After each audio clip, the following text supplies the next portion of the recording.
ಸ್ವಲ್ಪ ಸ್ಲೋ ಹೋಗಿ.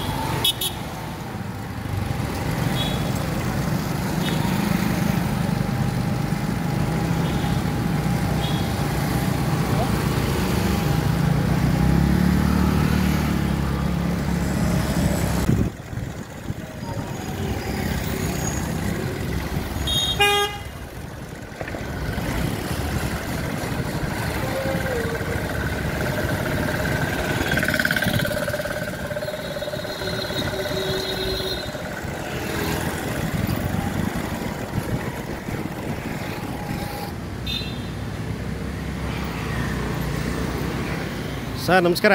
ನಮಸ್ತೆ ಡೈರೆಕ್ಟರ್ ಸರ್. ಅಲ್ಲ ಏನು ವಿಚಿತ್ರವಾಗಿ ಇವತ್ತೇನು ಸುರಕ್ಷತಾ ದಿನನಾ? ಹೆಲ್ಮೆಟ್ ಸುರಕ್ಷತಾ ದಿನ. ಹೆಲ್ಮೆಟ್ ಸುರಕ್ಷತಾ ದಿವಸ. ಹೆಲ್ಮೆಟ್ ಬಗ್ಗೆ ಜಾಗೃತಿ ಮೂಡಿಸೋದು. ಅದ್ರ ಸಲುವಾಗಿ ನಾನು ಬಾಟ್ಲ್ ಒಳಗಡೆ ಕಲಾಕೃತಿ ಮಾಡ್ತಾ ಹಂಗೆ ಏನೋ ಒಂದು ಯೋಚನೆ ಬಂತು ಇದ್ರದ್ದು.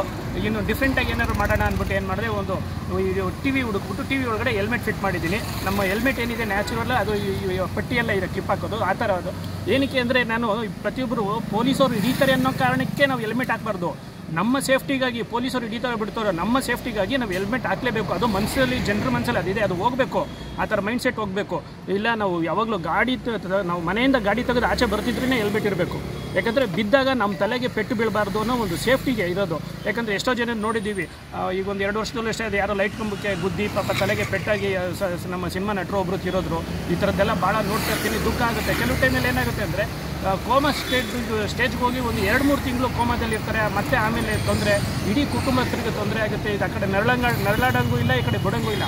ಅದಕ್ಕೆ ಪ್ರತಿಯೊಬ್ಬರು ಗಾಡಿ ಓಡಿಸೋವಾಗ ಪ್ರತಿಯೊಬ್ಬರು ಕಂಪಲ್ಸರಿ ಹೆಲ್ಮೆಟ್ ಹಾಕೋಬೇಕು ಅನ್ನೋ ಸಲುವಾಗಿ ಒಂದು ಮೆಸೇಜ್ ಕೊಡೋದಕ್ಕೆ ನಾನು ಇದನ್ನು ಮಾಡಿದ್ದೆ ಡೈರೆಕ್ಟ್ ಸರ್. Okay, good. ಒಳ್ಳೆ ಅವೇರ್ನೆಸ್ ಮಾಡಿದ್ದೀರಾ. ಸರಿ, ಖಂಡಿತ ಇದು ಒಳ್ಳೆ ಸುದ್ದಿ ಆಗಬೇಕು. ಯಾಕಂದ್ರೆ ನೋಡಿ, ನೀವು ಬಾಟ್ಲಲ್ಲಿ ಏನೇನೋ ಮಾಡ್ತೀರಾ, ಬಟ್ ಇದ್ರೊಳಗಡೆ ಮಾಡಬೇಕು ಟಿ ಒಳಗಡೆ ಅಂತ ಏನಕ್ಕೆ ನಿಮಗೆ ಬಂತು ಅಂತ ಕುಂತ್ಕೊಂಡಾಗ ಏನಾದ್ರು ಯೋಚನೆ ಮಾಡ್ತಾ ಇರ್ತೀನಿ. ಸ್ವಲ್ಪ ಡಿಫ್ರೆಂಟಾಗಿ ಇರಬೇಕು, ಡಿಫ್ರೆಂಟಾಗಿ ಏನು ಮಾಡೋಣ ಅಂತ ಅನ್ನಿಸ್ತಾ ಇರುತ್ತೆ. ಹಾಗಾಗಿ ನನಗೆ ಇದೇನು ಒಂದು ಟಿವಿ, ಹಳೆ ಟಿವಿದೆಲ್ಲ ಹೋಗ್ತಾ ಹಿಂಗೆ ನೋಡಿದೆ ಒಂದು ಇದ್ರ ಗುಜ್ಜಿ ಅಂಗಡಿಯಲ್ಲಿ. ಆ ಟಿವಿ ತೊಗೊಂಬಂದು ಅದ್ರೊಳಗಡೆ ಹೆಲ್ಮೆಟ್ ಫಿಟ್ ಮಾಡಿ ಈ ಥರ ಮಾಡಿದೆ. Okay Basavaraj, thank you. Okay, ಒಳ್ಳೆ ಅವೇರ್ನೆಸ್ ಮಾಡಿದ್ದೀರಾ. ಖಂಡಿತ ನೀವು ಹೇಳಿದ ಮಾತುಗಳು ಖಂಡಿತ ಸತ್ಯ. ಅದನ್ನು ನಮ್ಮ ಸಾರ್ವಜನಿಕರು ಪಾಲಿಸಬೇಕು. ಹೌದು ಹೌದು.